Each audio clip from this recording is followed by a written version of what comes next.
Great Expectations by Charles Dickens. Chapter 26. It fell out, as Wemmick had told me it would, that I had an early opportunity of comparing my guardian's establishment with that of his cashier and clerk. My guardian was in his room, washing his hands with his scented soap, when I went into the office from Walworth, and he called me to him, and gave me the invitation for myself and friends, which Wemmick had prepared me to receive. "No ceremony," he stipulated, "and no dinner dress and say to-morrow." I asked him where we should come to, for I had no idea where he lived, and I believed it was in his general objection to make anything like an admission, that he replied, "Come here, and I'll take you home with me." I embraced this opportunity of remarking that he washed his clients off, as if he were a surgeon or a dentist. He had a closet in his room, fitted up for the purpose, which smelt of the scented soap, like a perfumer's shop. It had an unusually large jack-towel on a roller inside the door, and he would wash his hands, and wipe them, and dry them all over this towel, whenever he came in from a police court, or dismissed a client from his room. When I and my friends repaired to him at 6 o'clock next day, he seemed to have been engaged on a case of darker complexion than usual, for we found him, with his head butted into this closet, not only washing his hands, but laving his face, and gargling his throat. And even when he had done all that, and had gone all round the jack-towel, he took out his penknife and scraped the case out of his nails before he put his coat on. There were some people slinking about as usual when we passed out into the street, who were evidently anxious to speak with him, but there was something so conclusive in the halo of scented soap which encircled his presence, that they gave it up for that day. As we walked along westward, he was recognized ever and again by some face in the crowd of the streets, and whenever that happened, he talked louder to me, but he never otherwise recognized anybody, or took notice that anybody recognized him. He conducted us to Gerrard Street, Soho, to a house on the south side of that street. Rather a stately house of its kind, but dolefully in want of painting, and with dirty windows. He took out his key and opened the door, and we all went into a stone hall, bare, gloomy, and little used. So, up a dark brown staircase, into a series of 3 dark brown rooms on the first floor. There were carved garlands on the panelled walls, and as he stood among them, giving us welcome, I know what kind of loops I thought they looked like. Dinner was laid in the best of these rooms. The second was his dressing-room, the third his bedroom. He told us that he held the whole house, but rarely used more of it than we saw. The table was comfortably laid, no silver in the service of course, and at the side of his chair was a capacious dumb-waiter, with a variety of bottles and decanters on it, and 4 dishes of fruit for dessert. I noticed throughout that he kept everything under his own hand, and distributed everything himself. There was a bookcase in the room. I saw, from the backs of the books, that they were about evidence, criminal law, criminal biography, trials, acts of Parliament, and such things. The furniture was all very solid and good, like his watch-chain. It had an official look, however, and there was nothing merely ornamental to be seen. In a corner was a little table of papers with a shaded lamp, so that he seemed to bring the office home with him in that respect too, and to wheel it out of an evening, and fall to work. As he had scarcely seen my 3 companions until now, for he and I had walked together, he stood on the hearth-rug, after ringing the bell, and took a searching look at them. To my surprise, he seemed at once to be principally, if not solely, interested in Drummle. "Pip," said he, putting his large hand on my shoulder, and moving me to the window, "I don't know one from the other. Who's the spider?" "The spider?" said I. "The blotchy, sprawly, sulky fellow." "That's Bentley Drummle," I replied. "The one with the delicate face is Startop." Not making the least account of the one with the delicate face, he returned, "Bentley Drummle is his name, is it? I like the look of that fellow." He immediately began to talk to Drummle. not at all deterred by his replying in his heavy, reticent way, but apparently led on by it to screw discourse out of him. I was looking at the two, when there came between me and them the housekeeper, with the first dish for the table. She was a woman of about 40, I suppose, but I may have thought her younger than she was. Rather tall, of a lithe, nimble figure, extremely pale, with large faded eyes and a quantity of streaming hair. I cannot say whether any diseased affection of the heart caused her lips to be parted, as if she were panting, and her face to bear a curious expression of suddenness and flutter, but I know that I had been to see Macbeth at the theatre a night or two before, and that her face looked to me as if it were all disturbed by fiery air, like the faces I had seen rise out of the witch's cauldron. She set the dish on, touched my guardian quietly on the arm with a finger to notify that dinner was ready, and vanished. We took our seats at the round table, and my guardian kept Drummle on one side of him, while Startop sat on the other. It was a noble dish of fish that the housekeeper had put on table, and we had a joint of equally choice mutton afterwards, and then an equally choice bird. Sauces, wines, all the accessories we wanted, and all of the best, were given out by our host from his dumb-waiter, and when they had made the circuit of the table, he always put them back again. Similarly, he dealt us clean plates and knives and forks for each course, and dropped those just disused into 2 baskets on the ground by his chair. No other attendant than the housekeeper appeared. She sat on every dish, and I always saw in her face a face rising out of the cauldron. Years afterwards, I made a dreadful likeness of that woman, by causing a face that had no other natural resemblance to it than it derived from flowing hair, to pass behind a bowl of flaming spirits in a dark room. Induced to take particular notice of the housekeeper, both by her own striking appearance and by Wemmick's preparation, I observed that whenever she was in the room, she kept her eyes attentively on my guardian, and that she would remove her hands from any dish she put before him, hesitatingly, as if she dreaded his calling her back, and wanted him to speak when she was nigh, if he had anything to say. I fancy that I could detect in his manner a consciousness of this, and a purpose of always holding her in suspense. Dinner went off gaily, and, although my guardian seemed to follow rather than originate subjects, I knew that he wrenched the weakest part of our dispositions out of us. For myself, I found that I was expressing my tendency to lavish expenditure, and to patronize Herbert, and to boast of my great prospects, before I quite knew that I had opened my lips. It was so with all of us, but with no one more than Drummle, the development of whose inclination to gird in a grudging and suspicious way at the rest was screwed out of him before the fish was taken off. It was not then, but when we had got to the cheese, that our conversation turned upon our rowing feats, and that Drummle was rallied for coming up behind of a night in that slow, amphibious way of his. Drummle, upon this, informed our host that he much preferred our room to our company, and that as to skill he was more than our master, and that as to strength he could scatter us like chaff.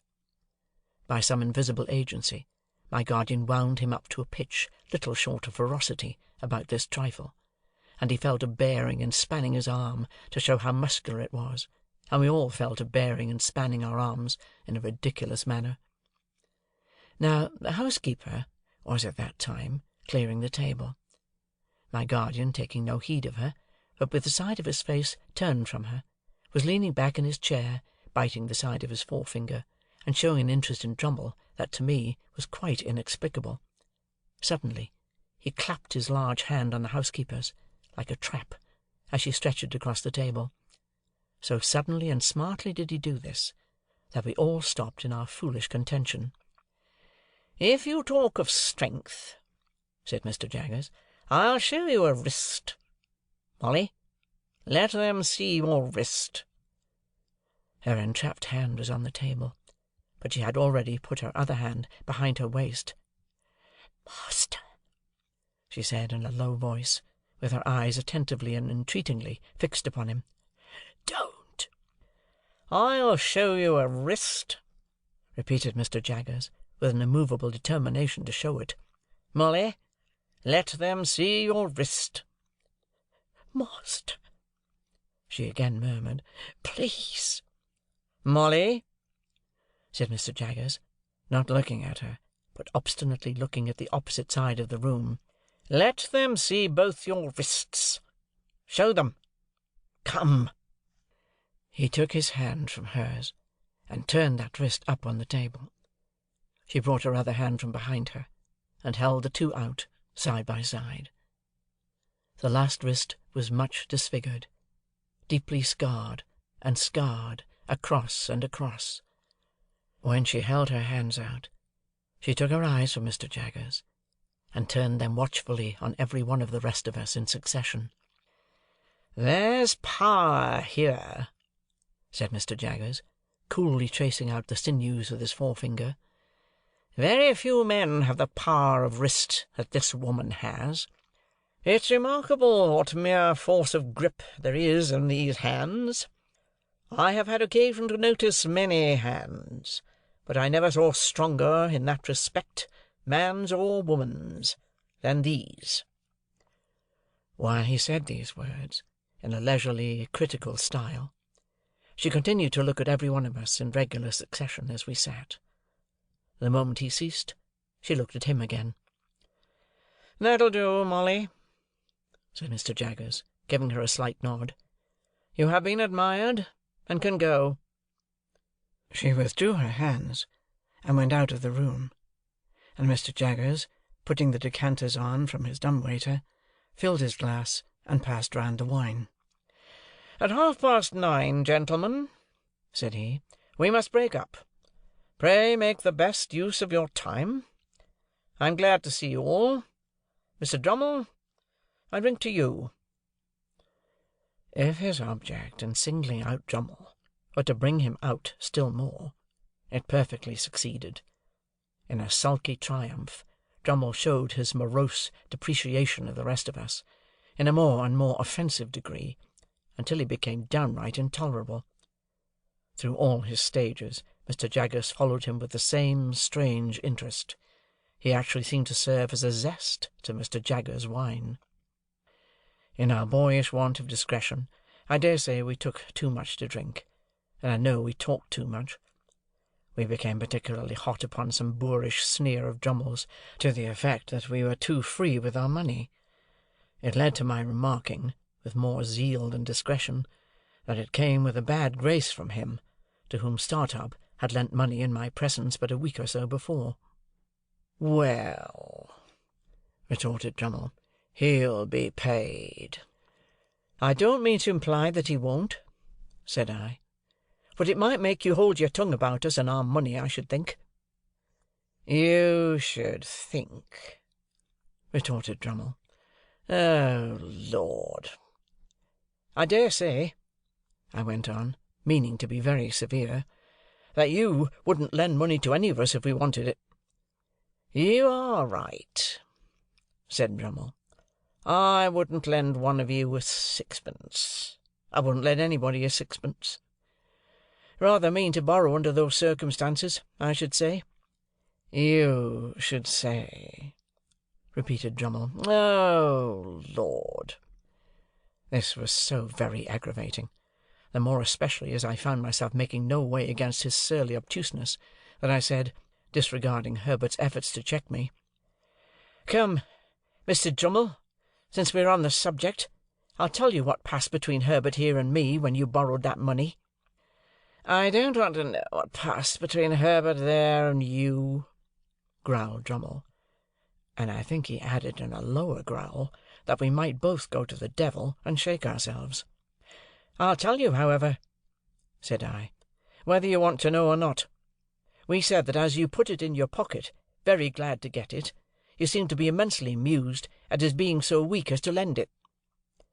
Drummle laughed outright, and sat laughing in our faces, with his hands in his pockets, and his round shoulders raised, plainly signifying that it was quite true, and that he despised us as asses all.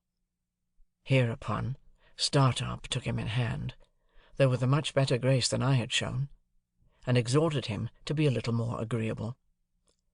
Startup being a lively, bright young fellow, and Drummle being the exact opposite, the latter was always disposed to resent him as a direct personal affront. He now retorted in a coarse, lumpish way, and Startup tried to turn the discussion aside with some small pleasantry that made us all laugh.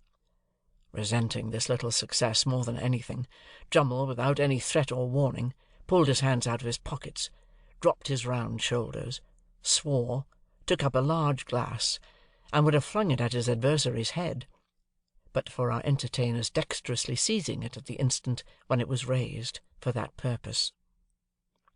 "Gentlemen," said Mr. Jaggers, deliberately putting down the glass, and hauling out his gold repeater by its massive chain, "I am exceedingly sorry to announce that it's 9:30.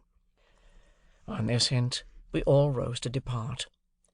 Before we got to the street door, Startup was cheerily calling Drummle "old boy," as if nothing had happened. But the old boy was so far from responding that he would not even walk to Hammersmith on the same side of the way. So, Herbert and I, who remained in town, saw them going down the street on opposite sides, Startup leading, and Drummle lagging behind in the shadow of the houses, much as he was wont to follow in his boat. As the door was not yet shut, I thought I would leave Herbert there for a moment, and run upstairs again to say a word to my guardian. I found him in his dressing-room, surrounded by his stock of boots, already hard at it, washing his hands of us. I told him I had come up again to say how sorry I was that anything disagreeable should have occurred, and that I hoped he would not blame me too much. "Pooh!" said he, sluicing his face and speaking through the water-drops. "It's nothing, Pip. I like that spider, though." He had turned towards me now, and was shaking his head, and blowing and towelling himself. "I am glad you like him, sir," said I, "but I don't." "No, no," my guardian assented. "Don't have too much to do with him. Keep as clear of him as you can. But I like the fellow, Pip. He is one of the true sort. Why, if I was a fortune-teller—" Looking out of the towel, he caught my eye. "But I am not a fortune-teller," he said, letting his head drop into a festoon of towel, and towelling away at his 2 ears. "You know what I am, don't you? Good night, Pip." "Good night, sir." In about a month after that, the Spider's time with Mr. Pocket was up for good, and, to the great relief of all the house but Mrs. Pocket, he went home to the family whole. Chapter 26. Chapter 27. My dear Mr. Pip, I write this by request of Mr. Gargery, for to let you know that he is going to London in company with Mr. Wopsle, and would be glad, if agreeable, to be allowed to see you. He would call at Barnard's Hotel Tuesday morning 9 o'clock, when, if not agreeable, please leave word. Your poor sister is much the same as when you left. We talk of you in the kitchen every night, and wonder what you are saying and doing. If now considered in the light of a liberty, excuse it for the love of poor old days. No more, dear Mr. Pip, from your ever obliged and affectionate servant, Biddy. P.S. He wishes me most particular to write what larks. He says you will understand. I hope and do not doubt it will be agreeable to see him, even though a gentleman, for you had ever a good heart, and he is a worthy, worthy man. I have read him all excepting only the last little sentence, and he wishes me most particular to write again what larks. I received this letter by the post on Monday morning, and therefore its appointment was for next day. Let me confess exactly with what feelings I looked forward to Joe's coming. Not with pleasure, though I was bound to him by so many ties. No. With considerable disturbance, some mortification, and a keen sense of incongruity. If I could have kept him away by paying money, I certainly would have paid money. My greatest reassurance was, that he was coming to Barnard's Inn, not to Hammersmith, and consequently would not fall in Bentley Drummle's way. I had little objection to his being seen by Herbert, or his father, for both of whom I had a respect, but I had the sharpest sensitiveness as to his being seen by Drummle, whom I held in contempt. So, throughout life, our worst weaknesses and meannesses are usually committed for the sake of the people whom we most despise.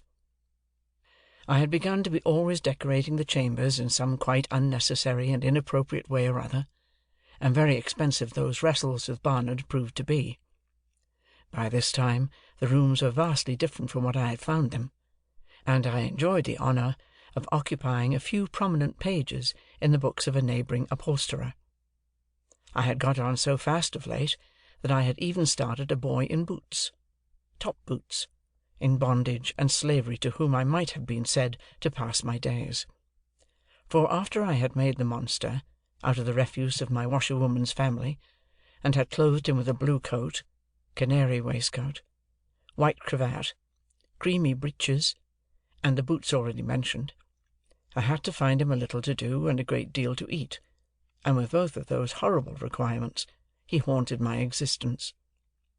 This avenging phantom was ordered to be on duty at 8 on Tuesday morning in the hall.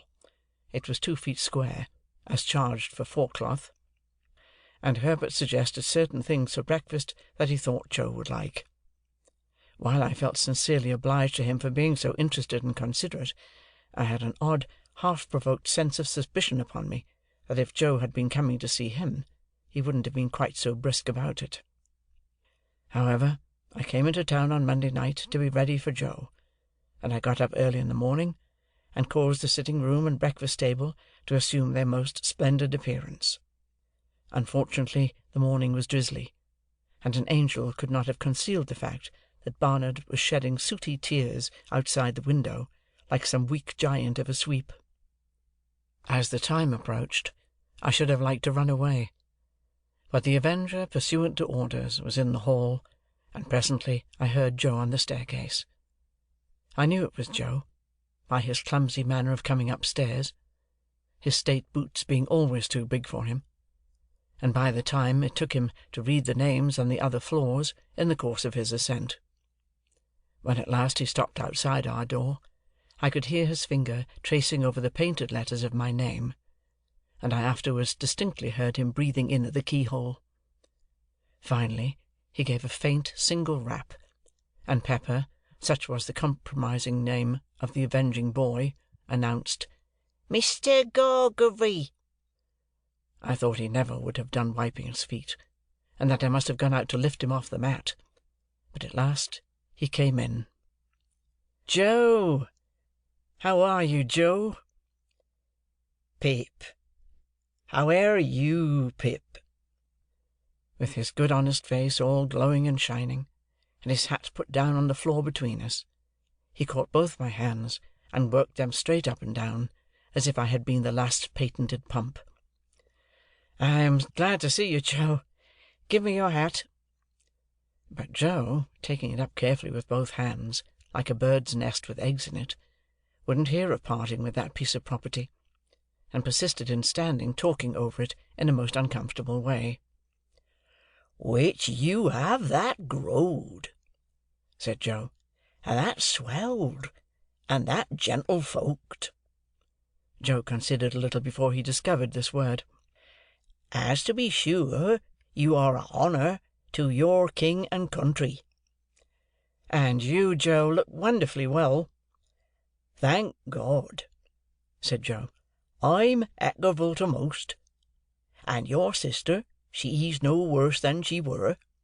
And Biddy, she's ever right and ready. And all friends is no back'ard her, if not no for'ard her. 'Ceptin Wopsle, he's had a drop." All this time, still with both hands taking great care of the bird's nest, Joe was rolling his eyes round and round the room, and round the flowered pattern of my dressing-gown. "Had a drop, Joe?" "Why, yes," said Joe, lowering his voice.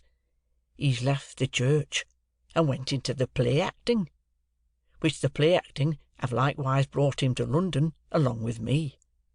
And his wish were," said Joe, getting the bird's nest under his left arm for the moment, and groping in it for an egg with his right, "if no offence, as I would hand you that." I took what Joe gave me, and found it to be the crumpled playbill of a small metropolitan theatre, announcing the first appearance in that very week of the celebrated provincial amateur of Ruskin renown, whose unique performance in the highest tragic walk of our national bard has lately occasioned so great a sensation in local dramatic circles. "Were you at his performance, Joe?" I inquired. "I were," said Joe, with emphasis and solemnity. "Was there a great sensation?" "Why," said Joe, "yes, there certainly were a peck of orange peel, particular when he see the ghost, though I put it to yourself, sir, whether it were calculated to keep a man up to his work with a good heart, to be continually cutting in betwixt him and the ghost with Amen. A man may have had a misfortun, and been in the church," said Joe, lowering his voice to an argumentative and feeling tone, "but that is no reason why you should put him out at such a time. Which I mean to say, if the ghost of a man's own father cannot be allowed to claim his attention, what can, sir? Still more, when his mourning hat is unfortunately made so small as that the weight of the black feathers brings it off, try to keep it on how you may." A ghost-seeing effect in Joe's own countenance informed me that Herbert had entered the room. So I presented Joe to Herbert, who held out his hand, but Joe backed from it, and held on by the bird's nest. "Your servant, sir," said Joe, "which I hope as you and Pip—" Here his eye fell on the Avenger, who was putting some toast on table, and so plainly denoted an intention to make that young gentleman one of the family, that I frowned it down, and confused him more. "I mean to say, you two gentlemen, which I hope as you get your healths in this close spot. For the present may be a wery good inn, according to London opinions," said Joe, confidentially, "and I believe his character do stand high, but I wouldn't keep a pig in it myself. Not in the case that I wish him to fatten wholesome, and to eat with a mellow flavour on him." Having borne this flattering testimony to the merits of our dwelling-place, and having incidentally shown his tendency to call me sir, Joe, being invited to sit down to table, looked all around the room for a suitable spot on which to deposit his hat, as if it were only on some very few rare substances in nature that it could find a resting-place, and ultimately stood it on an extreme corner of the chimney-piece, from which it ever afterwards fell off at intervals. "Do you take tea or coffee, Mr. Gargery?" asked Herbert, who always presided of a morning. "Thank'ee, sir," said Joe, stiff from head to foot. "I'll take whichever is most agreeable to yourself." "And what do you say to coffee?" "Thank'ee, sir," returned Joe, evidently dispirited by the proposal. "Since you are so kind as make choice of coffee, I will not run contrary to your opinions. But don't you never find it a little eating?" "Say tea, then," said Herbert, pouring it out. Here Joe's hat tumbled off the mantelpiece, and he started out of his chair, and picked it up, and fitted it to the same exact spot, as if it were an absolute point of good breeding that it should tumble off again soon. "When did you come to town, Mr. Gargery?" "Were it yesterday afternoon?" said Joe, after coughing behind his hand, as if he had had time to catch the whooping cough since he came. "No, it were not. Yes, it were. Yes, it were yesterday afternoon," with an appearance of mingled wisdom, relief, and strict impartiality. "Have you seen anything of London yet?" "Why, yes, sir," said Joe, me and Wopsle went off straight to look at the blackened ware'us, but we didn't find that it come up to its likeness in the red bills of the shop doors, which I mean to say," added Joe, in an explanatory manner, "as it is there drawed to architectural." I really believe Joe would have prolonged this word, mightily expressive to my mind of some architecture that I know, into a perfect chorus, but for his attention being providentially attracted by his hat, which was toppling. Indeed, it demanded from him a constant attention, and a quickness of eye and hand, very like that exacted by wicket-keeping. He made extraordinary play with it, and showed the greatest skill; now, rushing at it, and catching it neatly as it dropped; now, merely stopping it midway, beating it up, and humouring it in various parts of the room, and against a good deal of the pattern of the paper on the wall, before he felt it safe to close with it; finally, splashing it into the slop-basin, where I took the liberty of laying hands upon it. As to his shirt-collar and his coat-collar, they were perplexing to reflect upon, insoluble mysteries both. Why should a man scrape himself to that extent before he could consider himself full dressed? Why should he suppose it necessary to be purified by suffering for his holiday clothes? Then he fell into such unaccountable fits of meditation, with his fork midway between his plate and his mouth, had his eyes attracted in such strange directions, was afflicted with such remarkable coughs, sat so far from the table, and dropped so much more than he ate, and pretended that he hadn't dropped it, that I was heartily glad when Herbert left us for the city. I had neither the good sense nor the good feeling to know that this was all my fault, and that if I had been easier with Joe, Joe would have been easier with me. I felt impatient of him, and out of temper with him, in which condition he heaped coals of fire on my head. "Us two being now alone, sir," began Joe. "Joe," I interrupted pettishly, "how can you call me sir?" Joe looked at me for a single instant with something faintly like reproach. Utterly preposterous as his cravat was, and as his collars were, I was conscious of a sort of dignity in the look. "Us two being now alone," resumed Joe, "and me having the intentions and abilities to stay not many minutes more, I will now conclude, leastways begin, to mention what have led to my having had the present honour. For was it not," said Joe, with his old air of lucid exposition, "that my only wish were to be useful to you, I should not have had the honour of breaking wittles in the company and abode of gentlemen." I was so unwilling to see the look again, that I made no remonstrance against its tone. "Well, sir," pursued Joe, "this is how it were. I were at the Bargeman t'other night, Pip." Whenever he subsided into affection, he called me Pip, and whenever he relapsed into politeness, he called me sir. "When there come up in his shay-cart, Pumblechook, which that same identical," said Joe, going down a new track, "do comb my hair the wrong way sometimes, awful, by giving out up and down town, as it were him which ever had your infant companionation, and were looked upon as a playfellow by yourself."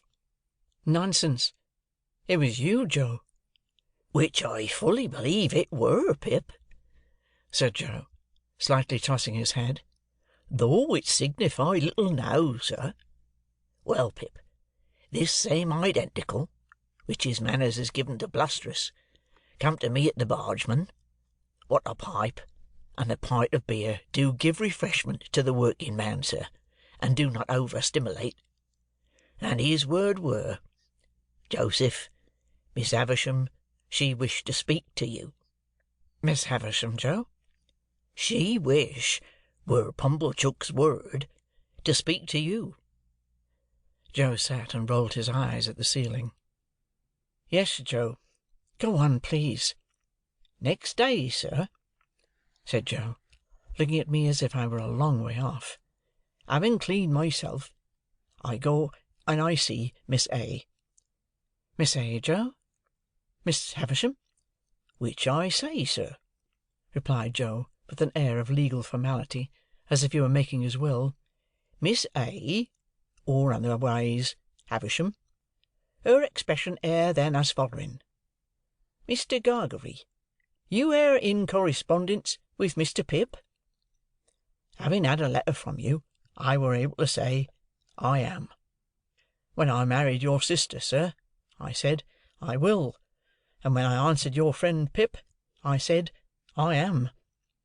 Would you tell him, then, said she, that which Estella has come home, and would be glad to see him?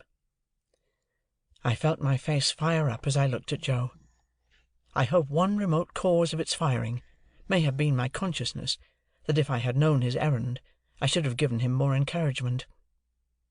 "Biddy," pursued Joe, "when I got home, and asked her for to write the message to you, a little hung back. Biddy says, 'I know he will be very glad to have it by word of mouth. It is holiday time. You want to see him? Go.' I have now concluded, sir," said Joe, rising from his chair, "and Pip, I wish you ever well, and ever prospering to a greater and greater height." "But you're not going now, Joe?" "Yes, I am," said Joe. "But you are coming back to dinner, Joe." "No, I am not," said Joe. Our eyes met, and all the "sir" melted out of that manly heart as he gave me his hand. "Pip, dear old chap, life is made of ever so many partings welded together, as I might say, and one man's a blacksmith, and one's a whitesmith, and one's a goldsmith, and one's a coppersmith. Diwisions among such must come, and must be met as they come. If there's been any fault at all to-day, it's mine. You and me is not two figures to be together in London, nor yet anywheres else but what is private and be known and understood among friends. It ain't that I'm proud, but that I want to be right, as you shall never see me no more in these clothes. I'm wrong in these clothes. I'm wrong out of the forge, the kitchen, or off of the meshes. You won't find half so much fault in me, if you think of me in my forge dress, with my hammer in my hand, or even my pipe. You won't find half so much fault in me, if, supposing as you should ever wish to see me, you come and put your head in at the forge window, and see Joe the blacksmith, there, at the old anvil, and the old burnt apron, sticking to the old work. I'm awful dull, but I hope I've beat out something nigh the rights of this at last. And so, God bless you, dear old Pip, old chap. God bless you." I had not been mistaken in my fancy that there was a simple dignity in him. The fashion of his dress could no more come in its way when he spoke these words than it had come in its way in heaven. He touched me gently on the forehead, and went out. As soon as I could recover myself sufficiently, I hurried out after him, and looked for him in the neighbouring streets. But he was gone. Chapter 27.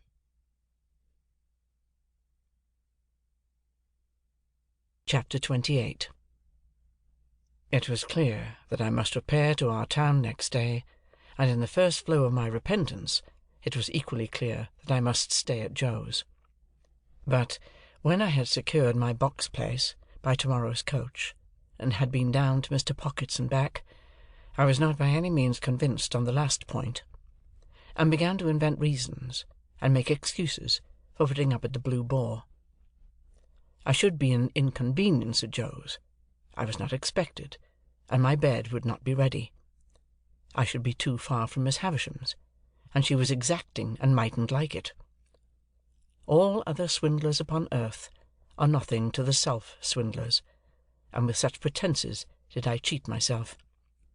Surely a curious thing, that I should innocently take a bad half-crown of somebody else's manufacture, is reasonable enough, but that I should knowingly reckon the spurious coin of my own make as good money.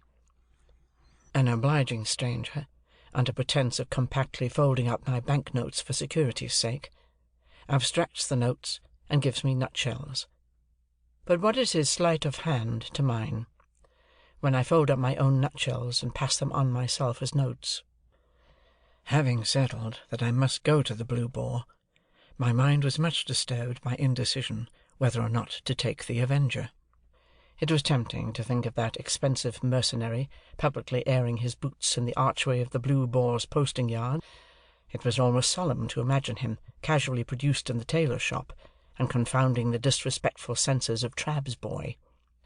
On the other hand, Trabb's boy might worm himself into his intimacy, and tell him things, or, reckless and desperate wretch as I knew he could be, might hoot him in the High Street. My patroness, too, might hear of him and not approve. On the whole, I resolved to leave the Avenger behind. It was the afternoon coach by which I had taken my place, and, as winter had now come round, I should not arrive at my destination until 2 or 3 hours after dark. Our time of starting from the Cross Keys was 2 o'clock. I arrived on the ground with a quarter of an hour to spare, attended by the Avenger, if I may connect that expression with one who never attended on me if he could possibly help it. At that time it was customary to carry convicts down to the dockyards by stage-coach, as I had often heard of them in the capacity of outside passengers, and had more than once seen them on the high road, dangling their iron legs over the coach roof. I had no cause to be surprised when Herbert, meeting me in the yard, came up and told me there were 2 convicts going down with me. But I had a reason, that was an old reason now, for constitutionally faltering whenever I heard the word convict. "You don't mind them, Handel?" said Herbert. "Oh, no. I thought you seemed as if you didn't like them." "I can't pretend that I do like them, and I suppose you don't particularly, but I don't mind 'em. See, there they are," said Herbert, "coming out of the tap. What a degraded and vile sight it is!"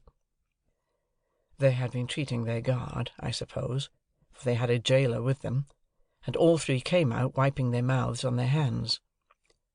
The 2 convicts were handcuffed together, and had irons on their legs, irons of a pattern that I knew well. They wore the dress that I likewise knew well. Their keeper had a brace of pistols, and carried a thick-knobbed bludgeon under his arm, but he was on terms of good understanding with them, and stood, with them beside him, looking on at the putting to of the horses, rather with an air as if the convicts were an interesting exhibition, not formally open at the moment, and he the curator.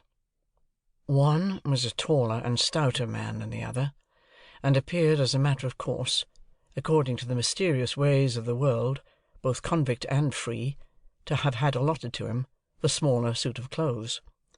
His arms and legs were like great pin-cushions of those shapes, and his attire disguised him absurdly. But I knew his half-closed eye at one glance.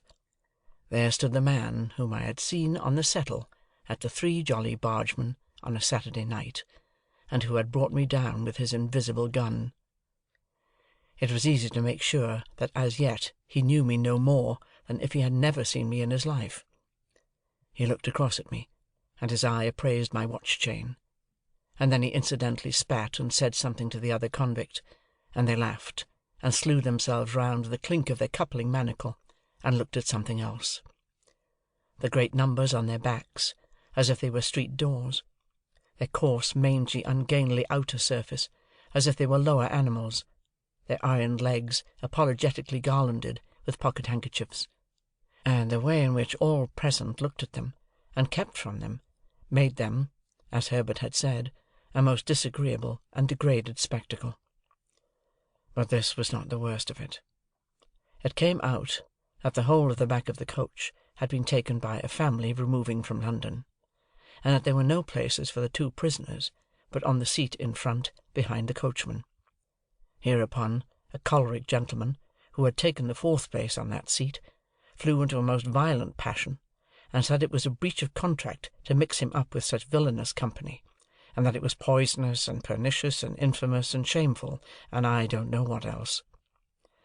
At this time the coach was ready, and the coachman impatient, and we were all preparing to get up, and the prisoners had come over with their keeper, bringing with them that curious flavour of bread poultice, baize, rope yarn, and hearthstone, which attends the convict presence. "Don't take it so much amiss, sir," pleaded the keeper to the angry passenger. "I'll sit next you myself. I'll put them on the outside of the row. They won't interfere with you, sir. You needn't know they're there. And don't blame me," growled the convict I had recognised. "I don't want to go. I'm quite ready to stay behind.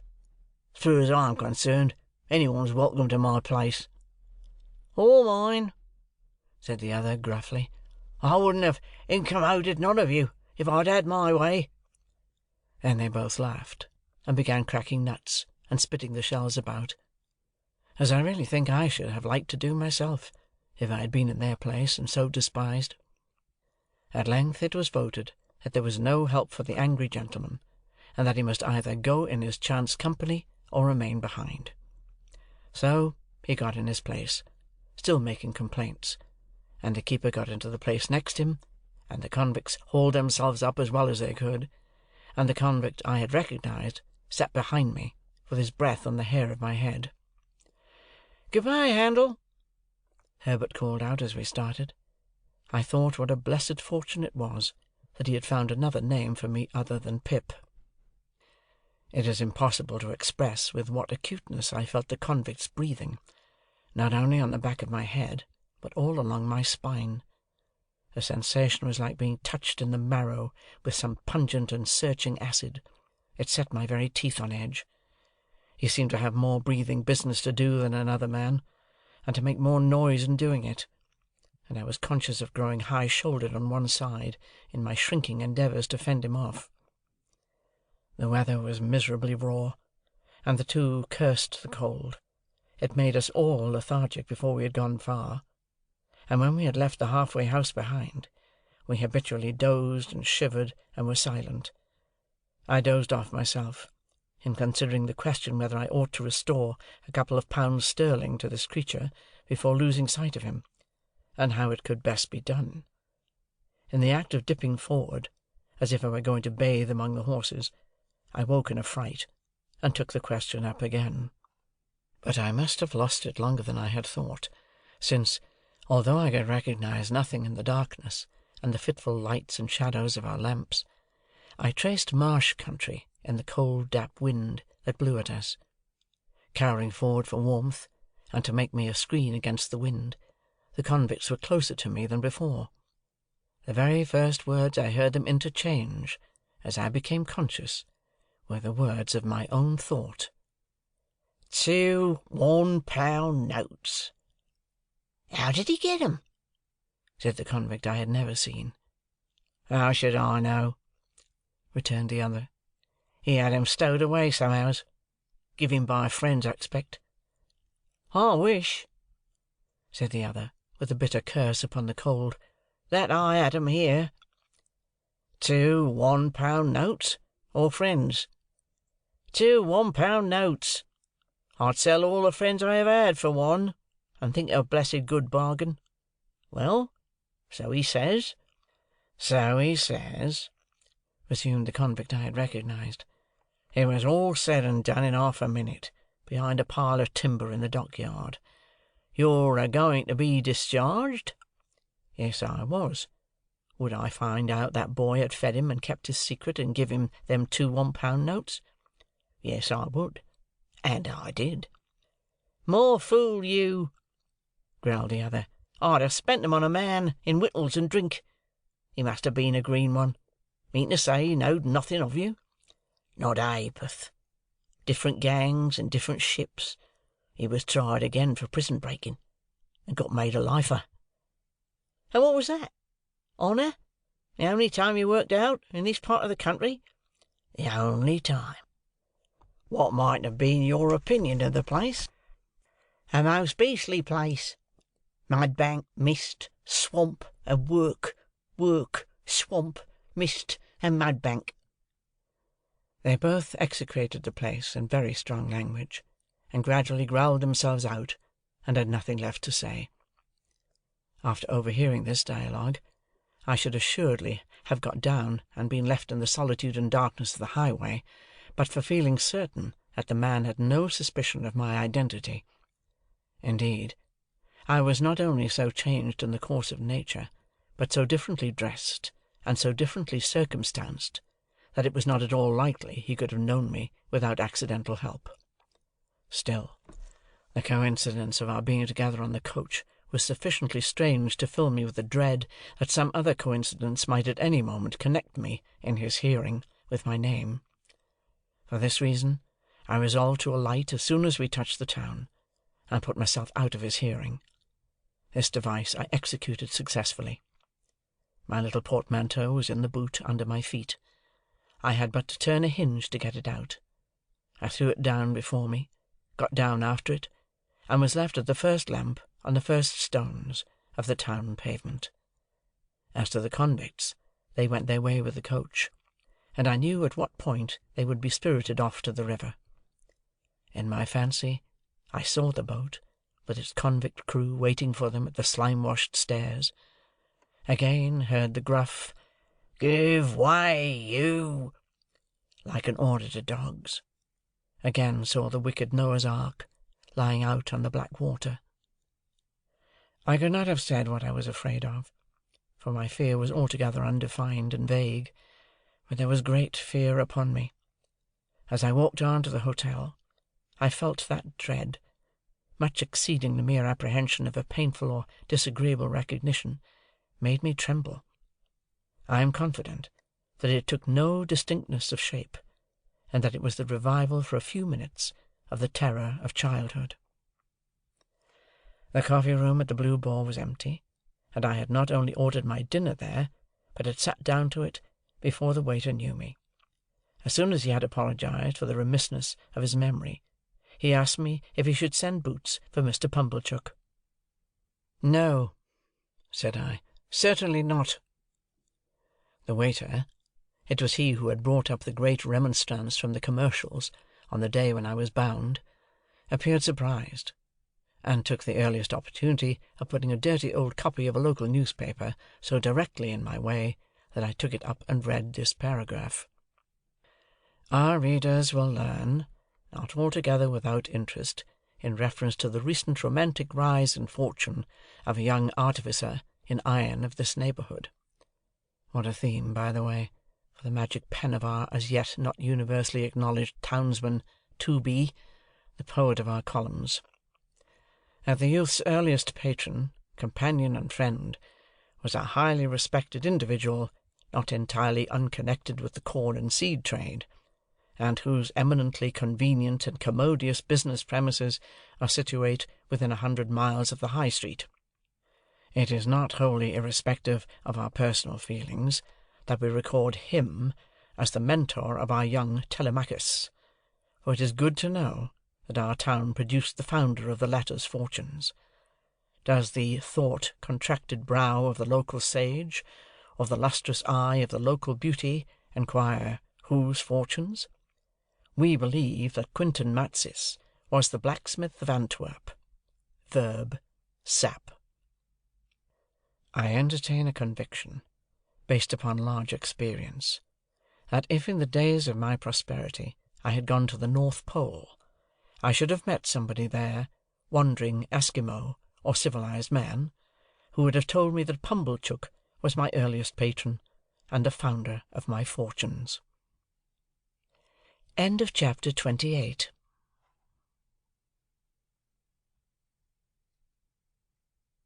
Chapter 29. Betimes in the morning I was up and out. It was too early yet to go to Miss Havisham's, so I loitered into the country on Miss Havisham's side of town, which was not Joe's side. I could go there tomorrow. Thinking about my patroness, and painting brilliant pictures of her plans for me. She had adopted Estella. She had as good as adopted me, and it could not fail to be her intention to bring us together. She reserved it for me to restore the desolate house, admit the sunshine into the dark rooms, set the clocks a-going and the cold hearths a-blazing, tear down the cobwebs, destroy the vermin, in short, do all the shining deeds of the young knight of romance, and marry the princess. I had stopped to look at the house as I passed, and its seared red brick walls, blocked windows, and strong green ivy, clasping even the stacks of chimneys with its twigs and tendons, as if with sinewy old arms, had made up a rich, attractive mystery, of which I was the hero. Estella was the inspiration of it, and the heart of it, of course. But though she had taken such strong possession of me, though my fancy and my hope were set upon her, though her influence on my boyish life and character had been all-powerful, I did not, even that romantic morning, invest her with any attributes save those she possessed. I mention this in this place, of a fixed purpose, because it is the clue by which I am to be followed into my poor labyrinth. According to my experience, the conventional notion of a lover cannot be always true. The unqualified truth is, that when I loved Estella with the love of a man, I loved her simply because I found her irresistible. Once for all, I knew to my sorrow, often and often, if not always, that I loved her against reason, against promise, against peace, against hope, against happiness, against all discouragement that could be. Once for all, I loved her none the less, because I knew it, and it had no more influence in restraining me than if I had devoutly believed her to be human perfection. I so shaped out my walk as to arrive at the gate at my old time. When I had rung at the bell with an unsteady hand, I turned my back upon the gate, while I tried to get my breath and keep the beating of my heart moderately quiet. I heard the side door open, and steps come across the courtyard, but I pretended not to hear, even when the gate swung on its rusty hinges. Being at last touched on the shoulder, I started and turned. I started much more naturally then, to find myself confronted by a man in a sober grey dress. The last man I should have expected to see in that place of porter at Miss Havisham's door. "Orlick?" "Ah, young master, there's more changes than yours. But come in, come in. It's opposed to my orders to hold the gate open." I entered, and he swung it, and locked it, and took the key out. "Yes," said he, facing round after doggedly preceding me a few steps toward the house, "here I am." "How did you come here?" "I come here," he retorted, "on my legs. I had my box brought alongside me in a barrow." "Are you here for good?" "I ain't here for harm, young master, I suppose." I was not so sure of that. I had leisure to entertain the retort in my mind, while he slowly lifted his heavy glance from the pavement, up my legs and arms, to my face. "Then you have left the forge?" I said. "Do this look like a forge?" replied Orlick, sending his glance all round him with an air of injury. "Now, do it look like it?" I asked him how long he had left Gargery's forge. "One day is so like another here," he replied, "that I don't know without casting it up. However, I come here some time since you left." "I could have told you that, Orlick." "Ah," said he dryly, "but then you've got to be a scholar." By this time we had come to the house, where I found his room to be one just within the side door, with a little window in it looking on the courtyard. In its small proportions, it was not unlike the kind of place usually assigned to a gate porter in Paris. Certain keys were hanging on the wall, to which he now added the gate key, and his patchwork-covered bed was in a little inner division or recess. The whole had a slovenly, confined, and sleepy look, like a cage for a human dormouse, while he, looming dark and heavy in the shadow of a corner by the window, looked like the human dormouse for whom it was fitted up, as indeed he was. "I never saw this room before," I remarked, "but there used to be no porter here." "No," said he, "not till it got about that there was no protection on the premises, and it come to be considered dangerous with convicts and tag and rag and bobtail going up and down, and then I was recommended to the place as a man who could give another man as good as he brought, and I took it. It's easier than bellowsing and hammering. That's loaded, that is." My eye had been caught by a gun with a brass-bound stock over the chimney-piece, and his eye had followed mine. "Well," said I, not desirous of more conversation, "shall I go up to Miss Havisham?" "Burn me if I know," he retorted, first stretching himself and then shaking himself. "My orders ends here, young master. I give this here bell a rap with this here hammer, and you go on along the passage till you meet somebody." "I am expected, I believe." "Burn me twice over, if I can say," said he. Upon that, I turned down the long passage which I had first trodden in my thick boots, and he made his bell sound. At the end of the passage, while the bell was still reverberating, I found Sarah Pocket, who appeared to have now become constitutionally green and yellow by reason of me. "Oh," said she, "you, is it, Mr. Pip?" "It is, Miss Pocket. I am glad to tell you that Mr. Pocket and family are all well." "Are they any wiser?" said Sarah, with a dismal shake of the head. "They had better be wiser than well. Ah, Matthew, Matthew, you know your way, sir?" Tolerably, for I had gone up the staircase in the dark many a time.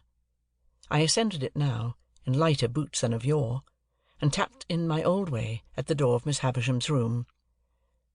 "Pip's rap," I heard her say immediately. "Come in, Pip." She was in her chair, near the old table, in the old dress, with her two hands crossed on her stick, her chin resting on them, and her eyes on the fire. Sitting near her, with the white shoe that had never been worn, in her hand, and her head bent as she looked at it, was an elegant lady whom I had never seen. "Come in, Pip," Miss Havisham continued to mutter, without looking round or up. "Come in, Pip. How do you do, Pip? So you kiss my hand as if I were a queen, eh? Well?" She looked up at me suddenly, only moving her eyes, and repeated in a grimly playful manner, "Well?" "I heard, Miss Havisham," said I, rather at a loss, "that you were so kind as to wish me to come and see you, and I came directly." "Well?" The lady, whom I had never seen before, lifted up her eyes and looked archly at me, and then I saw that the eyes were Estella's eyes. But she was so much changed, was so much more beautiful, so much more womanly, in all things winning admiration, had made such wonderful advance, that I seemed to have made none. I fancied, as I looked at her, that I slipped hopelessly back into the coarse and common boy again. Oh, the sense of distance and disparity that came upon me, and the inaccessibility that came about her. She gave me her hand. I stammered something about the pleasure I felt in seeing her again, and about my having looked forward to it for a long, long time. "Do you find her much changed, Pip?" asked Miss Havisham, with her greedy look, and striking her stick upon a chair that stood between them, as a sign to me to sit down there. "When I came in, Miss Havisham, I thought there was nothing of Estella in the face or figure, but now it all settles down so curiously into the old—" "What? You're not going to say into the old Estella?" Miss Havisham interrupted. "She was proud and insulting, and you wanted to go away from her. Don't you remember?" I said confusedly that that was long ago, and that I knew no better then, and the like. Estella smiled with perfect composure, and said she had no doubt of my having been quite right, and of her having been very disagreeable. "Is he changed?" Miss Havisham asked her. "Very much," said Estella, looking at me. "Less coarse and common?" said Miss Havisham, playing with Estella's hair. Estella laughed, and looked at the shoe in her hand, and laughed again. and looked at me, and put the shoe down. She treated me as a boy still, but she lured me on. We sat in the dreamy room among the old strange influences which had so wrought upon me, and I learned that she had but just come home from France, and that she was going to London. Proud and wilful as of old, she had brought those qualities into such subjection to her beauty that it was impossible and out of nature, or I thought so, to separate them from her beauty. Truly, it was impossible to dissociate her presence from all those wretched hankerings after money and gentility that had disturbed my boyhood, from all those ill-regulated aspirations that had first made me ashamed of home and Joe, from all those visions that had raised her face in the glowing fire, struck it out of the iron on the anvil, extracted it from the darkness of night to look in at the wooden window of the forge and flit away. In a word, it was impossible for me to separate her, in the past or in the present, from the innermost life of my life. It was settled that I should stay there all the rest of the day, and return to the hotel at night, and to London tomorrow. When we had conversed for a while, Miss Havisham sent us two out to walk in the neglected garden. On our coming in by and by, she said, I should wheel her about a little, as in times of yore. So, Estella and I went out into the garden by the gate through which I had strayed to my encounter with the pale young gentleman, now Herbert. I, trembling in spirit and worshipping the very hem of her dress; she, quite composed and most decidedly not worshipping the hem of mine. As we drew near to the place of encounter, she stopped and said, "I must have been a singular little creature to hide and see that fight that day, but I did, and I enjoyed it very much." "You rewarded me very much." "Did I?" she replied, in an incidental and forgetful way. "I remember I entertained a great objection to your adversary, because I took it ill that he should be brought here to pester me with his company." "He and I are great friends now." "Are you? I think I recollect, though, that you read with his father." "Yes." I made the admission with reluctance, for it seemed to have a boyish look, and she already treated me more than enough like a boy. "Since your change of fortune and prospects, you have changed your companions," said Estella. "Naturally," said I. "And necessarily," she added, in a haughty tone. "What was fit company for you once, would be quite unfit company for you now."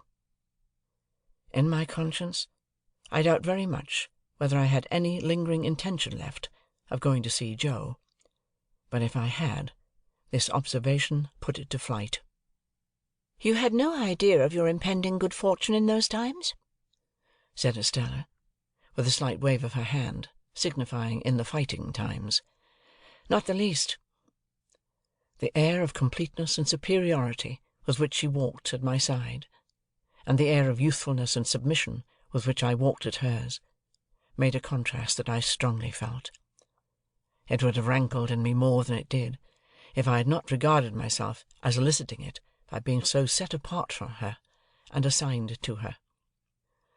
The garden was too overgrown and rank for walking in with ease, and after we had made the round of it twice or thrice, we came out again into the brewery yard. I showed her to a nicety where I had seen her walking on the casks, that first old day, and she said, with a cold and careless look in that direction, "Did I?" I reminded her where she had come out of the house and given me my meat and drink, and she said, "I don't remember." "Not remember that you made me cry?" said I. "No," said she, and shook her head and looked about her. I verily believe that her not remembering, and not minding in the least, made me cry again, inwardly, and that is the sharpest crying of all. "You must know," said Estella, condescending to me as a brilliant and beautiful woman might, "that I have no heart, if that has anything to do with my memory." I got through some jargon to the effect that I took the liberty of doubting that I knew better, that there could be no such beauty without it. "Oh, I have a heart to be stabbed in or shot in, I have no doubt," said Estella; "and of course, if it ceased to beat, I should cease to be. But you know what I mean. I have no softness there, no sympathy, sentiment, nonsense." What was it that was borne in upon my mind, when she stood still and looked attentively at me? Anything that I had seen in Miss Havisham? No.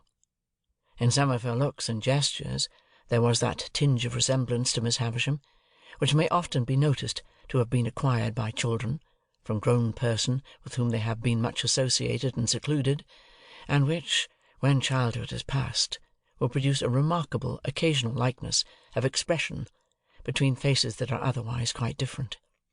And yet I could not trace this to Miss Havisham. I looked again, and though she was still looking at me, the suggestion was gone. What was it? "I am serious," said Estella, not so much with a frown, for her brow was smooth, as with a darkening of her face. "If we are to be thrown much together, you'd better believe it at once. No," imperiously stopping me as I opened my lips, "I have not bestowed my tenderness anywhere. I have never had any such thing." In another moment we were in the brewery so long disused, and she pointed to the high gallery where I had seen her going out on that same first day, and told me she remembered to have been up there, and to have seen me standing scared below. As my eyes followed her white hand, again the same dim suggestion that I could not possibly grasp crossed me. My involuntary start occasioned her to lay her hand upon my arm. Instantly the ghost passed once more, and was gone. "What was it? What is the matter?" asked Estella. "Are you scared again?" "I should be, if I believed what you said just now," I replied, to turn it off. "Then you don't? Very well. It is said, at any rate. Miss Havisham will soon be expecting you at your old post, though I think that might be laid aside now, with other old belongings. Let us make one more round of the garden, and then go in. Come, you shall not shed tears for my cruelty to-day. You shall be my page, and give me your shoulder." Her handsome dress had trailed upon the ground. She held it in one hand now, and with the other lightly touched my shoulder as we walked. We walked round the ruined garden twice or thrice more, and it was all in bloom for me. If the green and yellow growth of weed in the chinks of the old wall had been the most precious flowers that ever blew, it could not have been more cherished in my remembrance. There was no discrepancy of years between us, to remove her far from me. We were of nearly the same age, though of course the age told for more in her case than in mine. But the air of inaccessibility which her beauty and her manner gave her, tormented me. In the midst of my delight, and at the height of the assurance, I felt that our patroness had chosen us for one another. Wretched boy! At last we went back into the house, and there I heard, with surprise, that my guardian had come down to see Miss Havisham on business, and would come back to dinner.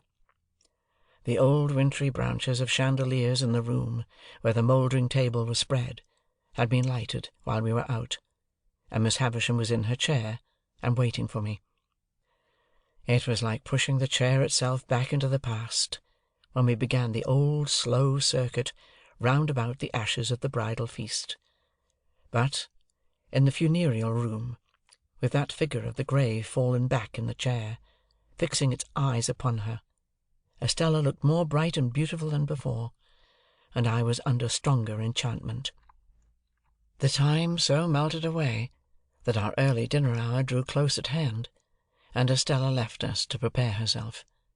We had stopped near the centre of the long table, and Miss Havisham, with one of her withered arms stretched out of the chair, rested that clenched hand upon the yellow cloth. As Estella looked back over her shoulder before going out at the door, Miss Havisham kissed that hand to her, with a ravenous intensity that was of its kind quite dreadful. Then, Estella being gone and we two left alone, she turned to me, and said in a whisper, "Is she beautiful, graceful, well-grown. Do you admire her?" "Everybody must who sees her, Miss Havisham." She drew an arm round my neck, and drew my head close down to hers, as she sat in the chair. "Love her, love her, love her. How does she use you?"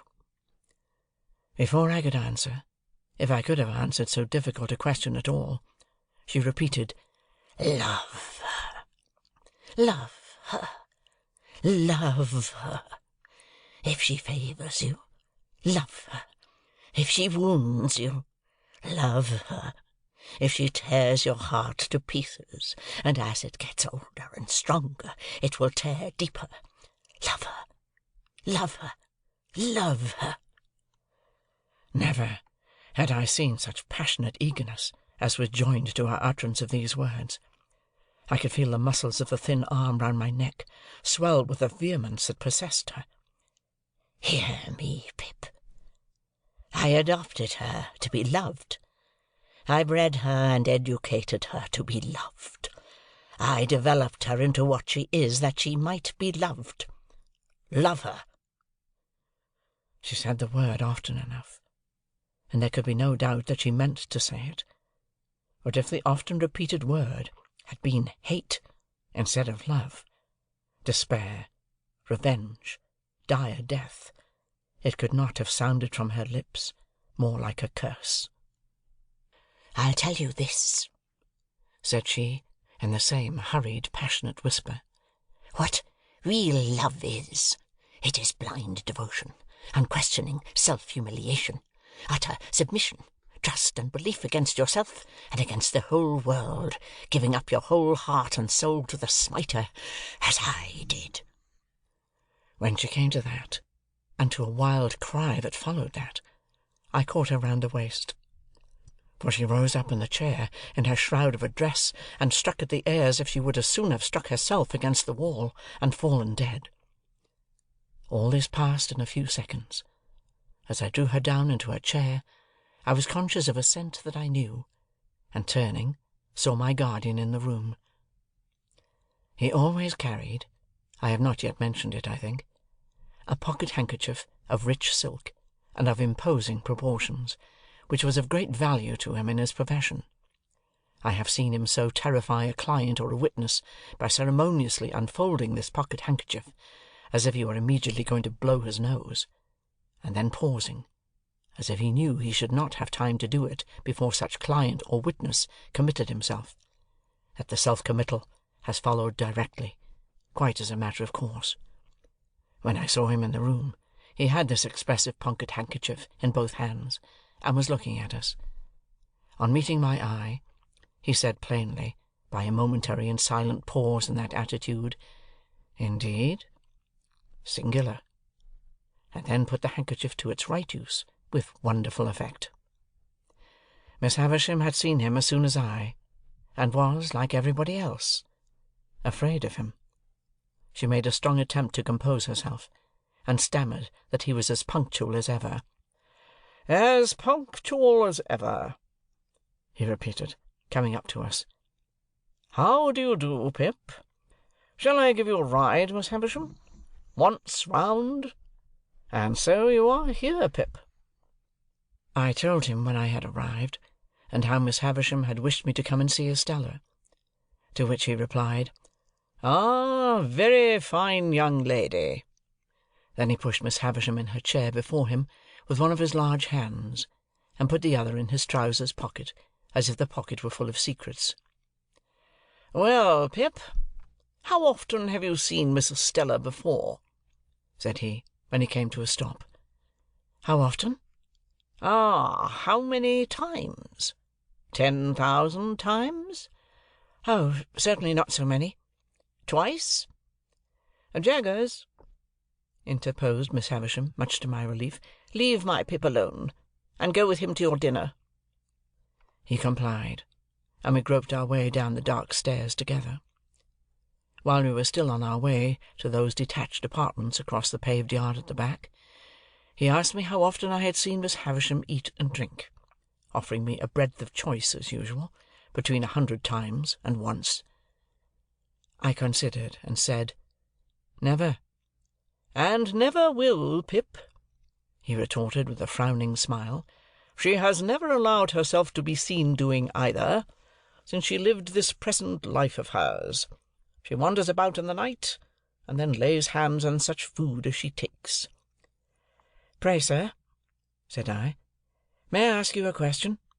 "You may," said he, "and I may decline to answer it. Put your question." "Estella's name? Is it Havisham, or—" I had nothing to add. "Or what?" said he. "Is it Havisham?" "It is Havisham." This brought us to the dinner table, where she and Sarah Pocket awaited us. Mr. Jaggers presided. Estella sat opposite to him. I faced my green and yellow friend. We dined very well, and were waited on by a maid-servant whom I had never seen in all my comings and goings, but who, for anything I know, had been in that mysterious house the whole time. After dinner, a bottle of choice old port was placed before my guardian. He was evidently well acquainted with the vintage, and the two ladies left us. Anything to equal the determined reticence of Mr. Jaggers under that roof, I never saw elsewhere, even in him.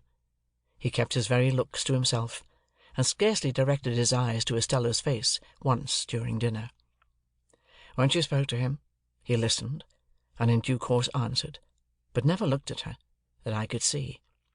On the other hand, she often looked at him, with interest and curiosity, if not distrust, but his face never showed the least consciousness.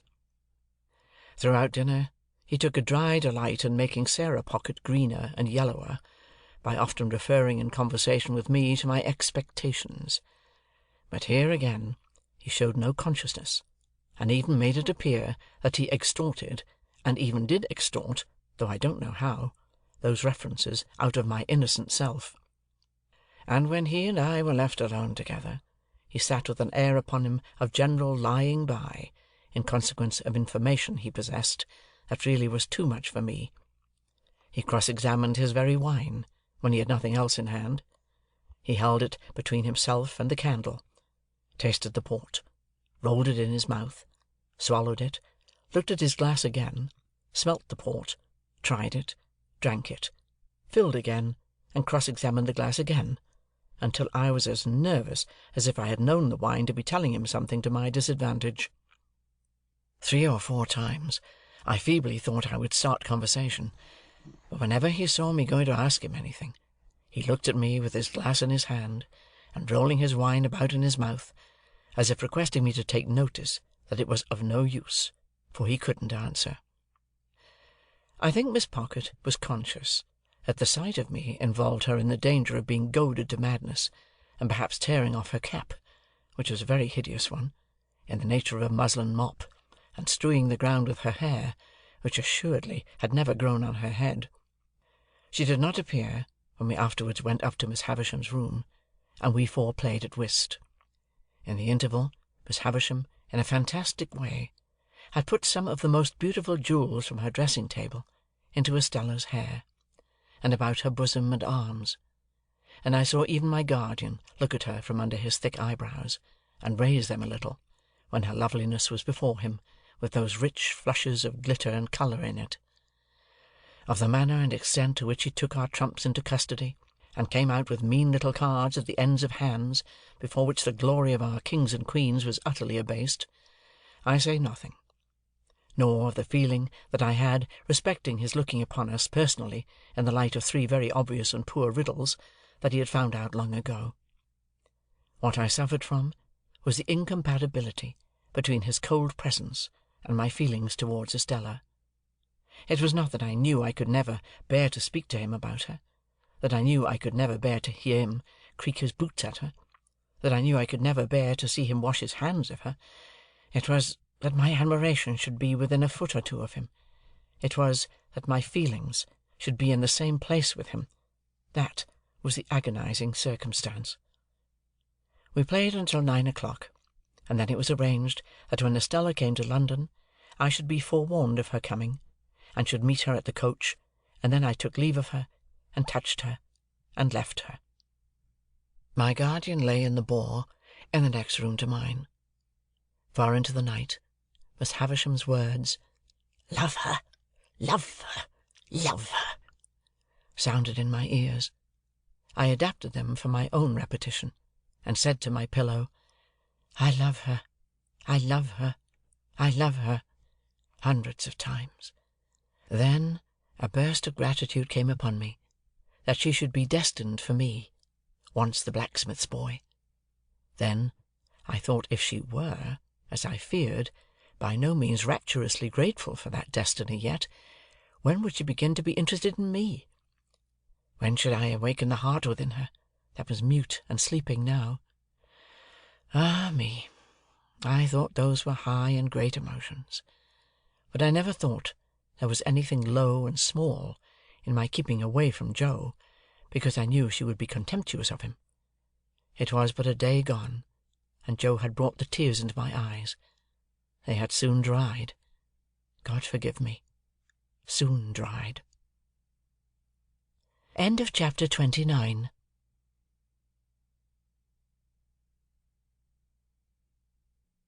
Chapter 30.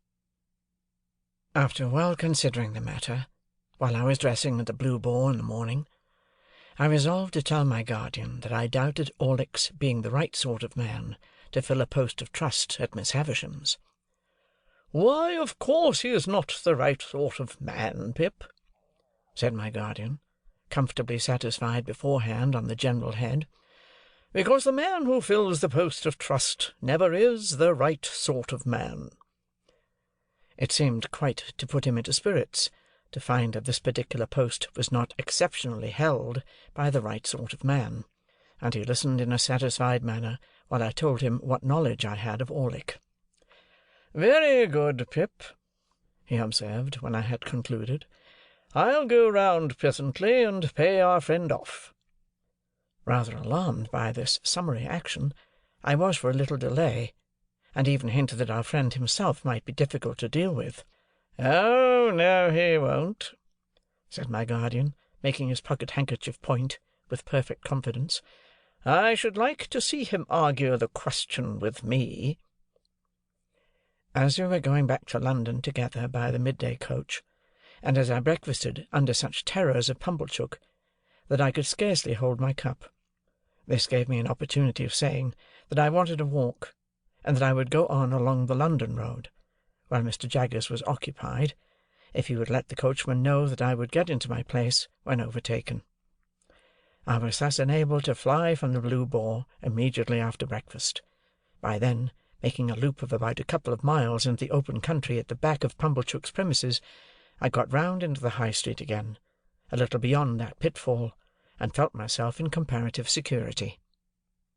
It was interesting to be in the quiet old town once more, and it was not disagreeable to be here and there suddenly recognized and stared after.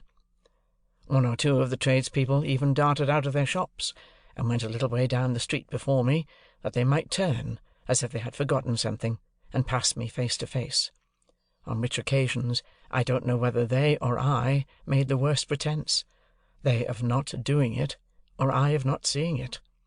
Still, my position was a distinguished one, and I was not at all dissatisfied with it, until fate threw me in the way of that unlimited miscreant, Trabb's boy. Casting my eyes along the street at a certain point of my progress, I beheld Trabb's boy approaching, lashing himself with an empty blue bag. Deeming that a serene and unconscious contemplation of him would best beseem me, and would be most likely to quell his evil mind, I advanced with that expression of countenance, and was rather congratulating myself on my success, when suddenly the knees of Trabb's boy smote together, his hair uprose, his cap fell off, he trembled violently in every limb, staggered out into the road, and crying to the populace, "Hold me! I'm so frightened!" feigned to be in a paroxysm of terror and contrition, occasioned by the dignity of my appearance. As I passed him, his teeth loudly chattered in his head, and with every mark of extreme humiliation, he prostrated himself in the dust. This was a hard thing to bear, but this was nothing. I had not advanced another 200 yards, when, to my inexpressible terror, amazement, and indignation, I again beheld Trabb's boy approaching. He was coming around a narrow corner. His blue bag was slung over his shoulder. Honest industry beamed in his eyes. A determination to proceed to Trabb's with cheerful briskness was indicated in his gait. With a shock, he became aware of me, and was severely visited as before. But this time his motion was rotatory, and he staggered round and round me with knees more afflicted, and with uplifted hands as if beseeching for mercy. His sufferings were hailed with the greatest joy by a knot of spectators, and I felt utterly confounded.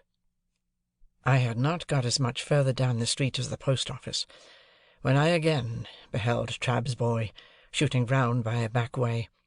This time he was entirely changed. He wore the blue bag, in the manner of my great coat, and was strutting along the pavement towards me on the opposite side of the street, attended by a company of delighted young friends, to whom he from time to time exclaimed, with a wave of his hand, "Don't know ya!" Words cannot state the amount of aggravation and injury wreaked upon me by Trabb's boy, when, passing abreast of me, he pulled up his shirt collar, twined his side hair, stuck an arm akimbo, and smirked extravagantly by, wriggling his elbows and body, and drawling to his attendants, "Don't know ya! Don't know ya! 'Pon my soul, don't know ya!" The disgrace attendant on his immediately afterwards taking to crowing, and pursuing me across the bridge with crows, as if from an exceedingly dejected fowl who had known me when I was a blacksmith, culminated the disgrace with which I left the town, and was, so to speak, ejected by it into the open country. But unless I had taken the life of Trabb's boy on that occasion, I really do not even now see what I could have done save endure. To have struggled with him in the street, or to have exacted any lower recompense from him than his heart's best blood, would have been futile and degrading. Moreover, he was a boy whom no man could hurt, an invulnerable and dodging serpent, who, when chased into a corner, flew out again between his captor's legs, scornfully yelping. I wrote, however, to Mr. Trabb by next day's post, to say that Mr. Pip must decline to deal further with one who could so far forget what he owed to the best interests of society, as to employ a boy who excited loathing in every respectable mind. The coach, with Mr. Jaggers inside, came up in due time, and I took my box-seat again, and arrived in London safe, but not sound, for my heart was gone. As soon as I arrived, I sent a penitential codfish and barrel of oysters to Joe, as reparation for not having gone myself, and then went on to Barnard's Inn. I found Herbert dining on cold meat, and delighted to welcome me back. Having dispatched the Avenger to the coffee-house for an addition to the dinner, I felt that I must open my breast that very evening to my friend and chum.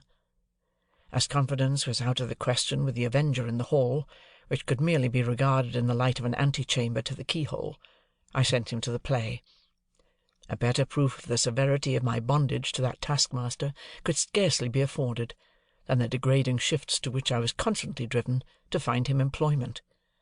So mean is extremity, that I sometimes sent him to Hyde Park Corner to see what o'clock it was. Dinner done, and we sitting with our feet upon the fender, I said to Herbert, "My dear Herbert, I have something very particular to tell you." "My dear Handel," he returned, "I shall esteem and respect your confidence." "It concerns myself, Herbert," said I, "and one other person." Herbert crossed his feet, looked at the fire with his head on one side, and having looked at it in vain for some time, looked at me because I didn't go on. "Herbert," said I, laying my hand upon his knee, "I love, I adore Estella." Instead of being transfixed, Herbert replied, in an easy matter-of-course way, "Exactly. Well?" "Well, Herbert, is that all you say? Well?" "What next, I mean," said Herbert. "Of course I know that." "How do you know it?" said I. "How do I know it, Handel? Why, from you." "I never told you." "Told me? You never told me when you have your hair cut, but I have had senses to perceive it. You have always adored her, ever since I have known you. You brought your adoration and your portmanteau here together. Told me? Why, you have always told me all day long. When you told me your own story, you told me plainly that you began adoring her the first time you saw her, when you were very young indeed." "Very well, then," said I, to whom this was a new and not unwelcome light. "I have never left off adoring her, and she has come back a most beautiful and most elegant creature, and I saw her yesterday, and if I adored her before, I now doubly adore her." "Lucky for you, then, Handel," said Herbert, "that you are picked out for her and allotted to her. Without encroaching on forbidden ground, we may venture to say that there can be no doubt between ourselves of that fact. Have you any idea yet of Estella's views on the adoration question?" I shook my head gloomily. "Oh, she is thousands of miles away from thee," said I. "Patience, my dear Handel. Time enough, time enough. But you have something more to say?" "I am ashamed to say it," I returned, "and yet it's no worse to say it than to think it. You call me a lucky fellow. Of course I am. I was a blacksmith's boy, but yesterday. I am—what shall I say I am, to-day?" "Say, a good fellow, if you want a phrase," returned Herbert, smiling and clapping his hand on the back of mine.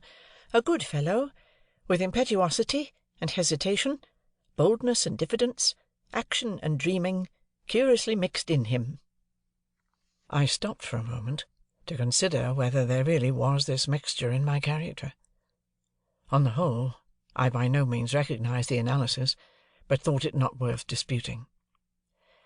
"When I ask what I am to call myself to-day, Herbert," I went on, "I suggest what I have in my thoughts. You say I am lucky. I know I have done nothing to raise myself in life, and that fortune alone has raised me. That is being very lucky. And yet, when I think of Estella—" "And when, don't you, you know?" Herbert threw in, with his eyes on the fire, which I thought kind and sympathetic of him. "Then, my dear Herbert, I cannot tell you how dependent and uncertain I feel, and how exposed to hundreds of chances. Avoiding forbidden ground, as you did just now, I may still say that on the constancy of one person, naming no person, all my expectations depend. And at the best, how indefinite and unsatisfactory only to know so vaguely what they are." In saying this, I relieved my mind of what had always been there, more or less, though no doubt most since yesterday. "Now, Handel," Herbert replied in his gay, hopeful way, "it seems to me that in the despondency of the tender passion, we are looking into our gift horse's mouth with a magnifying glass.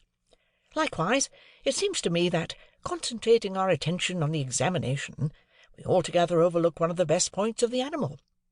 Didn't you tell me that your guardian, Mr. Jaggers, told you in the beginning that you were not endowed with expectations only?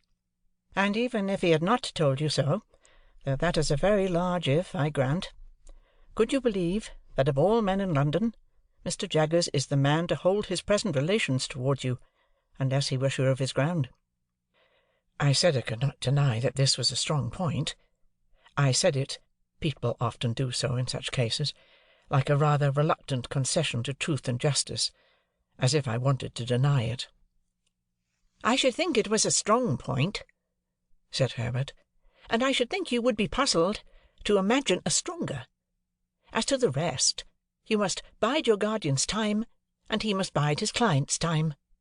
You'll be 21 before you know where you are, and then perhaps you'll get some further enlightenment. At all events, you'll be nearer getting it, for it must come at last." "What a hopeful disposition you have," said I, gratefully admiring his cheery ways. "I ought to have," said Herbert, "for I have not much else. I must acknowledge, by the by, that the good sense of what I have just said is not my own, but my father's, The only remark I ever heard him make on your story was the final one. The thing is settled and done, or Mr. Jaggers would not be in it. And now, before I say anything more about my father, or my father's son, and repay confidence with confidence, I want to make myself seriously disagreeable to you for a moment. Positively repulsive." "You won't succeed," said I. "Oh, yes, I shall," said he. "1, 2, 3, and now I'm in for it. Handel, my good fellow," though he spoke in this light tone, he was very much in earnest, "I have been thinking, since we have been talking with our feet on this fender, that Estella surely cannot be a condition of your inheritance, if she was never referred to by your guardian. Am I right in so understanding what you have told me, as that he never referred to her directly or indirectly in any way? Never even hinted, for instance, that your patron might have views as to your marriage ultimately?" "Never." "Now, Handel, I am quite free from the flavour of sour grapes, upon my soul and honour. Not being bound to her, can you not detach yourself from her? I told you I should be disagreeable." I turned my head aside, for, with a rush and a sweep, like the old marsh winds coming up from the sea, a feeling like that which had subdued me on the morning when I left the forge, when the mists were solemnly rising, and when I laid my hand upon the village finger-post, smote upon my heart again. There was silence between us for a little while. "Yes, but my dear Handel," Herbert went on, as if we had been talking instead of silent, "its having been so strongly rooted in the breast of a boy, whom nature and circumstances made so romantic, renders it very serious. Think of her bringing up, and think of Miss Havisham. Think of what she is herself. Now I am repulsive, and you abominate me. This may lead to miserable things." "I know it, Herbert," said I, with my head still turned away, "but I can't help it." "You can't detach yourself?" "No. Impossible." "You can't try, Handel?" "No. Impossible." "Well," said Herbert, getting up with a lively shake, as if he had been asleep and stirring the fire, "now I'll endeavour to make myself agreeable again." So he went round the room, and shook the curtains out, put the chairs in their places, tidied the books, and so forth, that were lying about, looked into the hall, peeped into the letter-box, shut the door, and came back to his chair by the fire, where he sat down, nursing his left leg in both arms. "I was going to say a word or two, Handel, concerning my father and my father's son. I am afraid it is scarcely necessary for my father's son to remark that my father's establishment is not particularly brilliant in its housekeeping." "There is always plenty, Herbert," said I, to say something encouraging. "Oh, yes. And so the dustman says, I believe, with the strongest approval, and so does the marine store shop in the back street. Gravely, Handel, for the subject is grave enough. You know how it is, as well as I do. I suppose there was a time once when my father had not given matters up, but if ever there was, the time is gone. May I ask you if you have ever had an opportunity of remarking, down in your part of the country, that the children of not exactly suitable marriages are always most particularly anxious to be married?" This was such a singular question, that I asked him in return, "Is it so?" "I don't know," said Herbert. "That's what I want to know, because it is decidedly the case with us. My poor sister Charlotte, who was next me and died before she was 14, was a striking example. Little Jane is the same. In her desire to be matrimonial established, you might suppose her to have passed her short existence in the perpetual contemplation of domestic bliss. Little Alick, in a frock, has already made arrangements for his union with a suitable young person at Kew, and indeed I think we are all engaged, except the baby." "Then you are?" said I. "I am," said Herbert. "But it's a secret." I assured him of my keeping the secret, and begged to be favoured with further particulars. He had spoken so sensibly and feelingly of my weakness, that I wanted to know something about his strength.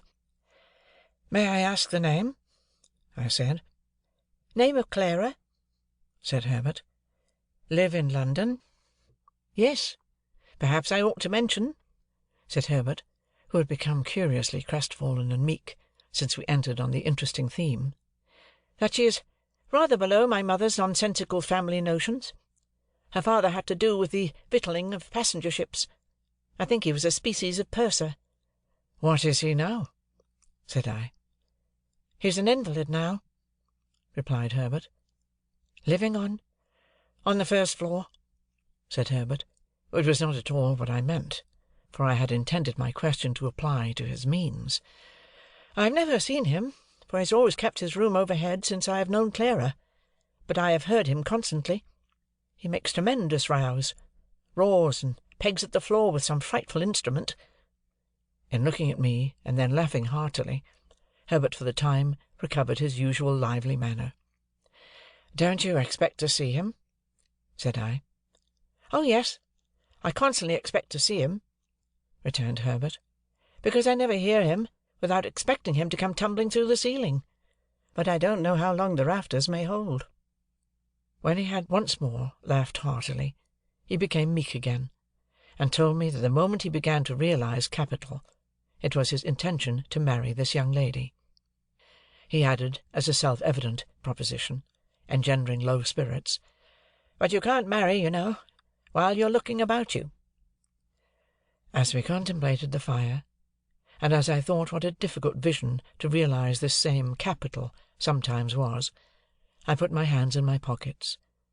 A folded piece of paper in one of them attracting my attention, I opened it, and found it to be the play-bill I had received from Joe, relative to the celebrated provincial amateur of Roskian renown. "And bless my heart," I involuntarily added aloud, "it's to-night." This changed the subject in an instant, and made us hurriedly resolve to go to the play. So, when I had pledged myself to comfort and abet Herbert in the affair of his heart, by all practicable and impracticable means, and when Herbert had told me that his affianced already knew me by reputation, and that I should be presented to her, and when we had warmly shaken hands upon our mutual confidence, we blew out our candles, made up our fire, locked our door, and issued forth in quest of Mr. Wopsle and Denmark. Chapter 30.